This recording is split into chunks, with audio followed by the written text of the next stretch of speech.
Live from Ridge Avenue Sanitarium, the Mad Darbarian, John Dummel.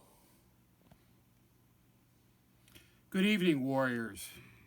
Tonight, the little warrior and I went to see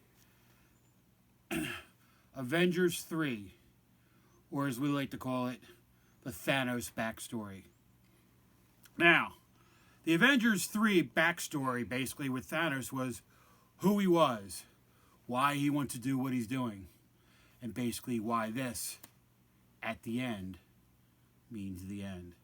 Just like the Illuminati, Thanos, his theory was to end half a civilization. And the reason behind that, so resources can be divided up a lot easier. He didn't think of the fact that when there's less people making the resources. So there'll be less things for people. Who would have thought of that? But basically the story begins on the Asgardian ship, where Thanos comes in looking for the Tesseract and that stone. He kills everybody. Spoiler alert!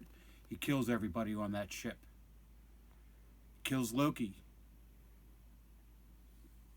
Thor's transported away, and so is Hulk. Going to the next scene, we're in New York.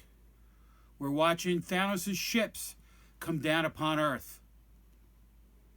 As they come down upon Earth, they wreak havoc. Let's talk. New York City has been demolished pretty much for the last 3 Avengers movies.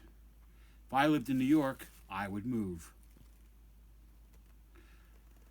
So the story wraps up down in Wakanda,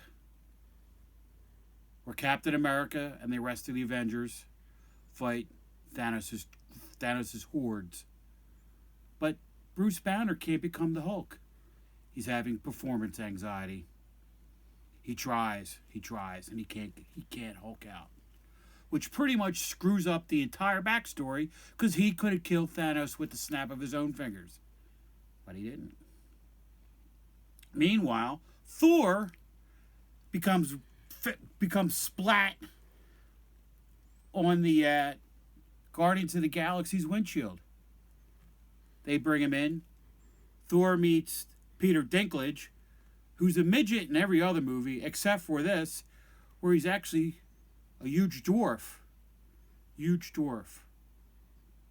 Extra large shrimp. Doesn't go together. But they formed Stormbreaker, a new hammer for Thor. And they take Stormbreaker, and Thor takes it and slams it into the chest of Thanos. He should have went for the head. The story would have been over. But if the story was over then, we wouldn't have Avengers 4 coming out next year.